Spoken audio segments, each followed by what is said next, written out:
140(1) ह्या खुनाच्या उद्देशाने अपहरण करणे आणि पोक्सो ॲक्ट सेक्शन 4, 6, 8 आणि 12 हा संपूर्ण चार्ज प्रॉसिक्युशनने सक्सेसफुली प्रूव्ह केलेला आहे। हा चार्ज प्रूव्ह केल्यानंतर आज शिक्षेबद्दल युक्तिवादासाठी हे प्रकरण कोर्टाने फैलावर घेतलं। सर्वप्रथम यात आरोपीला शिक्षेबद्दल काय म्हणणं आहे याबद्दल विचारणा केली। आरोपीने जो त्याचा जबाब नोंदवला गेला होता 351 कलमाखाली, त्यात त्यांनी जो डिफेन्स घेतला होता की ह्या छोट्या मुलीला गाईचं वासरू दाखवण्यासाठी मी गोठ्याकडे नेलं होतं, त्यात तिला मी कडेवर घेतलं होतं, तिथे माझा पाय अडकला पाईपमध्ये आणि मी खाली पडलो, त्यामुळे त्या मुलीला जखमा झाल्या, ती रडू लागली आणि ती रडत होती, माझ्यावर कोणी संशय घेऊ नये म्हणून तिला कॉटवर तिथे ठेवलं आणि मी निघून गेलो। हाच स्टान्स आज त्यांनी रिपीट केला। त्यानंतर कोर्टाने प्रॉसिक्युशनला विचारलं, प्रॉसिक्युशनकडनं आज जो युक्तिवाद करण्यात आला आहे त्यात हा गुन्हा अतिशय थंड डोक्याने विचारपूर्वक कटकारस्थान रचून हा गुन्हा करण्यात आलेला आहे। हा अतिशय गंभीर आणि अतिशय हा नीच दर्जाचा कृत्य ह्या आरोपीने केलेला आहे, यावर प्रॉसिक्युशनकडनं भर देण्यात आला। न्यायालयासमोर आता जी कलमं साबित झालेले आहेत त्यात मृत्यूदंड द्यायचा की जन्मठेप द्यायची हा विषय आहे। या विषयावर ह्या आरोपीला जन्मठेप न देता या आरोपीला मृत्यूदंड म्हणजे फाशीची शिक्षा का द्यावी यावर सविस्तर आर्ग्युमेंट करण्यात आलं। प्रॉसिक्युशनकडनं आज 12 लँडमार्क जजमेंट मेहरबान न्यायालयात दाखल करण्यात आले। त्यात ही मुलीचं वय, या मुलीचं वय घटनेच्या वेळेस 3 वर्ष 2 महिने आणि 7 दिवस होतं। एकूण तपासात जे आलं आहे किंवा जे साबित झालेलं आहे त्यात ह्या मुलीवर 3:12 ते 3:51 सातत्याने अत्याचार झालेले आहेत। त्या मुलीच्या शरीरावर एकूण 18 जखमा मिळून आलेल्या आहेत आणि हे पूर्ण 39 मिनिट ह्या आरोपीने ह्या मुलीचं शोषण आणि आरोपीने ह्या मुलीबद्दल मुलीशी हे कृत्य केलेलं आहे। हे न्यायालयात आम्ही साबित करू शकलो आहे की ह्या मुलीचा विनयभंग झाला आहे, हिच्यावर बलात्कार झालेला आहे आणि ह्या बलात्कारामध्ये हा अनैसर्गिक संभोग करणे, अनैसर्गिक संभोग केल्यानंतर इवन तपासात मेडिकल रिपोर्टच्या माध्यमातून जे आलं आहे की मुलीचा मृत्यू झाल्यानंतर मुलीच्या देहासोबत देखील अत्याचार करण्यात आलेला आहे, हे प्रॉसिक्युशनने साबित केलेलं आहे। आणि अशा विकृत माणसाला जगण्याचा अधिकार नाही। कायद्यात जी रिफॉर्मेटिव्ह थिअरी आहे हा रिफॉर्म होण्याच्या लायकीचा नाही, कारण यापूर्वी देखील अशाच 2 गुन्ह्यांमध्ये हा आरोपी होता। तांत्रिक कारणामुळे निर्दोष मुक्तता झाली आहे, परंतु त्याला कायद्याची भीती राहिलेली नाही। त्याला जर जन्मठेप दिली तर समाजाला एक चुकीचा संदेश जाईल, या उलट त्याला जर मृत्यूदंड दिला तर इथून पुढे असे गंभीर गुन्हे करताना आरोपी 10 वेळा विचार करतील। तर आरोपीला ही मृत्यूदंडाची शिक्षा द्यावी यासाठी आग्रही एक युक्तिवाद करण्यात आलेला आहे। दोन्ही पक्षांचा युक्तिवाद ऐकून कोर्टाने सोमवारी 29 तारखेला शिक्षेबद्दल निर्णय देण्यासाठी पुढील तारीख ठेवण्यात आलेली आहे।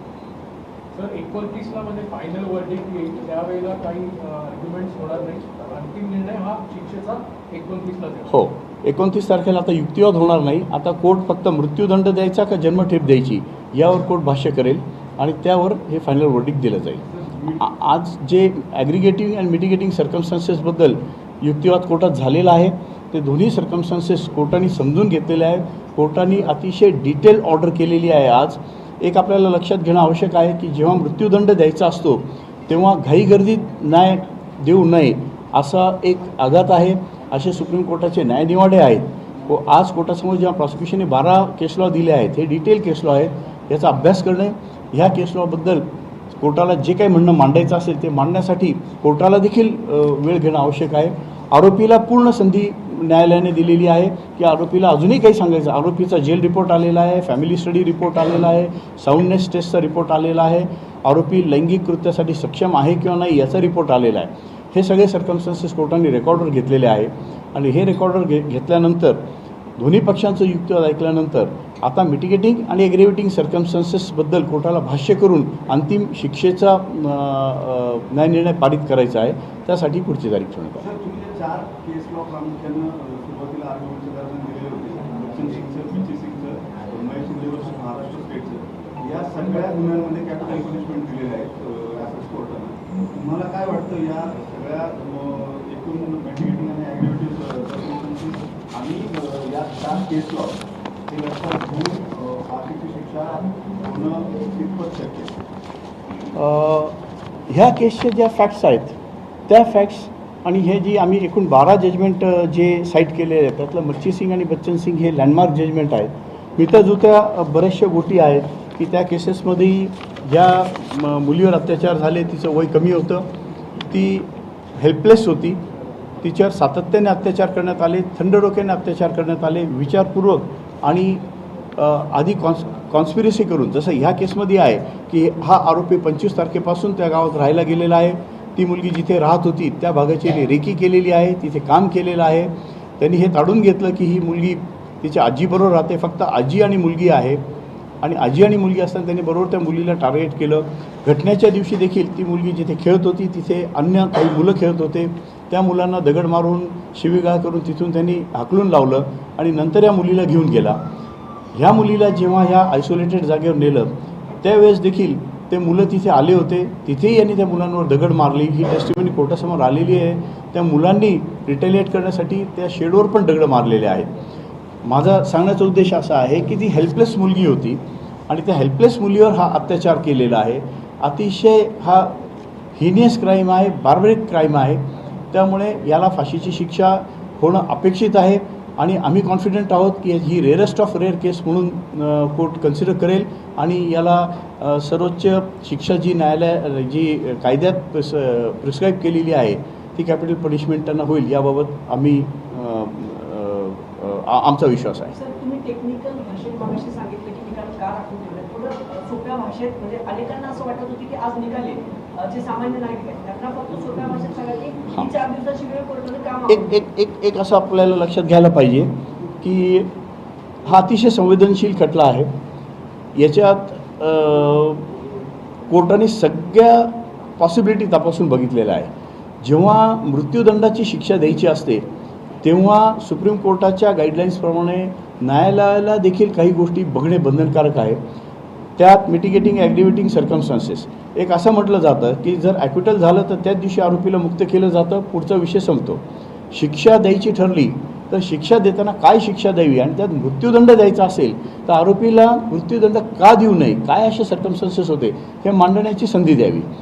सुप्रीम कोर्टाच्या काही जजमेंट्समध्ये असं आहे जे एक लार्जर बेंचकडे पण रेफर झालेलं आहे की जेव्हा आरोपीला सांगण्यात येतं की तुला आज दोषी धरलेला आहे, तू सांग काय तुला सांगायचं आहे, तर त्याची तयारी नसते की त्याचे युक्तिवाद काय करावा त्यांनी.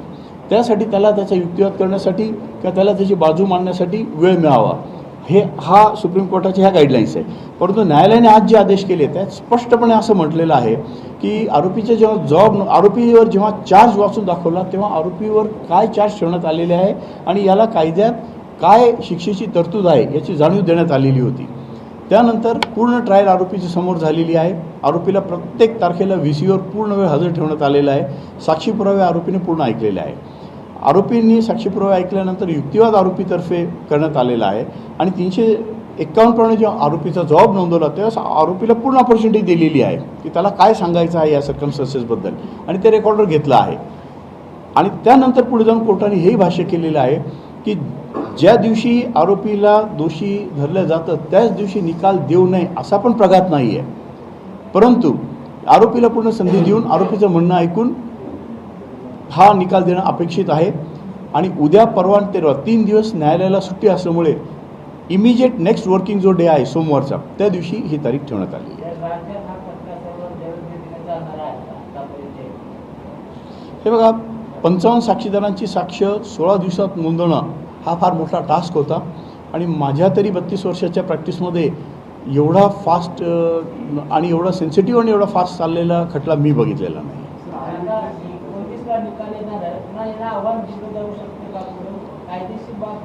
कायदा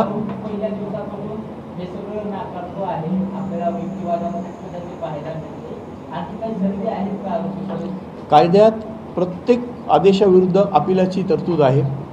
ह्या निकालाविरुद्ध आरोपीला पहिली गोष्ट म्हणजे हा जेव्हा मृत्यूदंडाचा जर निकाल झाला तर हा नेहमी subject to confirmation by high court असं वर्डिंग याच्यात येतं की मृत्यूदंडाचा जर निकाल कोर्टाने दिला किंवा शिक्षा ठोठावली तर ही फाईल हायकोर्टाकडे जाऊन हायकोर्टाकडनं कन्फर्मेशन घेणं ही कायद्यात तरतूद आहे, मॅन्डेटरी तरतूद आहे. आणि त्यावेळेस हायकोर्टात ही अपील म्हणजे ही जेव्हा कन्फर्मेशन डिसाईड केलं जातं त्यावेळेस जर आरोपीने अपील केलं असेल तर अपीलाची सुनावणी केली जाते. आरोपीला हायकोर्ट, सुप्रीम कोर्ट आणि राष्ट्रपतींकडे दयेचा अर्ज करण्यापर्यंतच्या कायद्यात तरतुदी आहेत. त्या तरतुदी सगळ्यांसाठी केलेल्या आहेत.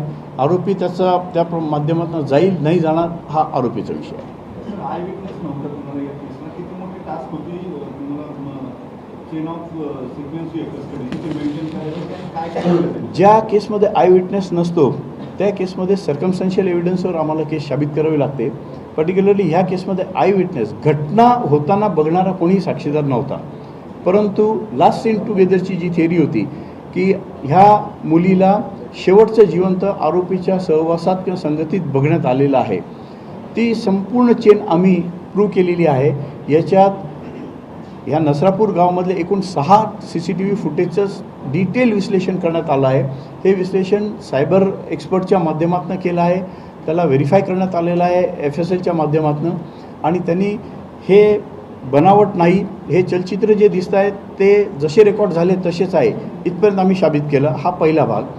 दुसरा भाग, याच्यात DNA माध्यमातून जो काही पुरावा आलेला आहे की आरोपीचा आणि मयताचा DNA मिळालेला होता आणि त्या DNAच्या माध्यमातून त्या मयत मुलीच्या तोंडात जो बोळा म्हणजे तिची जी स्लॅक्स कोंबण्यात आली होती त्या स्लॅक्सवर आरोपीचा सलायवा, मयताचा सलायवा, त्यानंतर मयताचं रक्त आणि आरोपीचं सिमेंट मिळून आलेलं आहे. मयताच्या दोन्ही हातांवर आरोपीचं सिमेंट मिळून आलेलं आहे. हा जो सायंटिफिक पुरावा आहे हा साबित करण्यासाठी एंटायर टीम आम्ही कोर्टासमोर एक्झामाईन केलेली आहे FSLची. आणि त्यांनी त्यांच्याकडे आर्टिकल्स कसे आले आणि आल्यापासून काय काय प्रक्रिया राबवून त्यांनी याचं विश्लेषण करून अहवाल कोर्टाला पाठवलेला आहे याबद्दल भाष्य केलेलं आहे.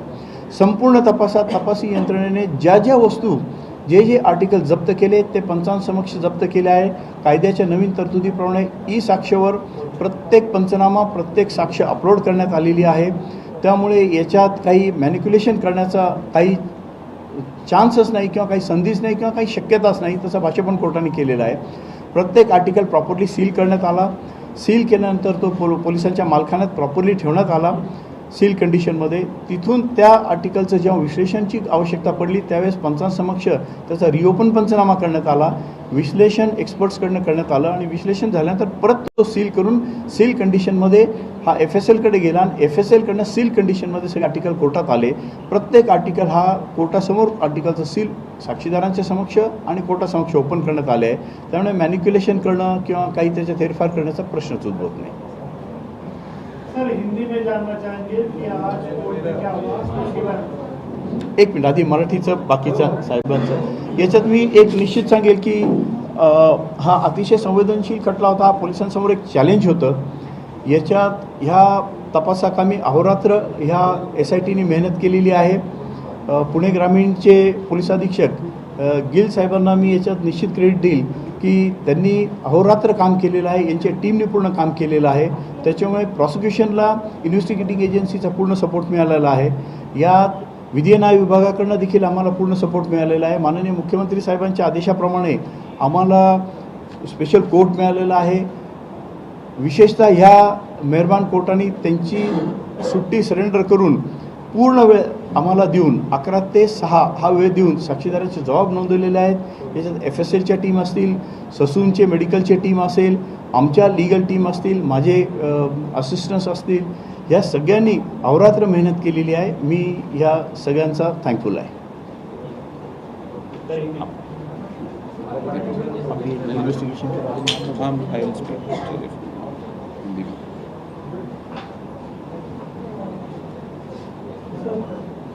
हिंदी. महाराष्ट्र में काफ़ी दिनों से जिस केस की चर्चा चल रही थी, ये नसरापुर केस आज अंतिम जजमेंट के लिए प्लेस किया गया था.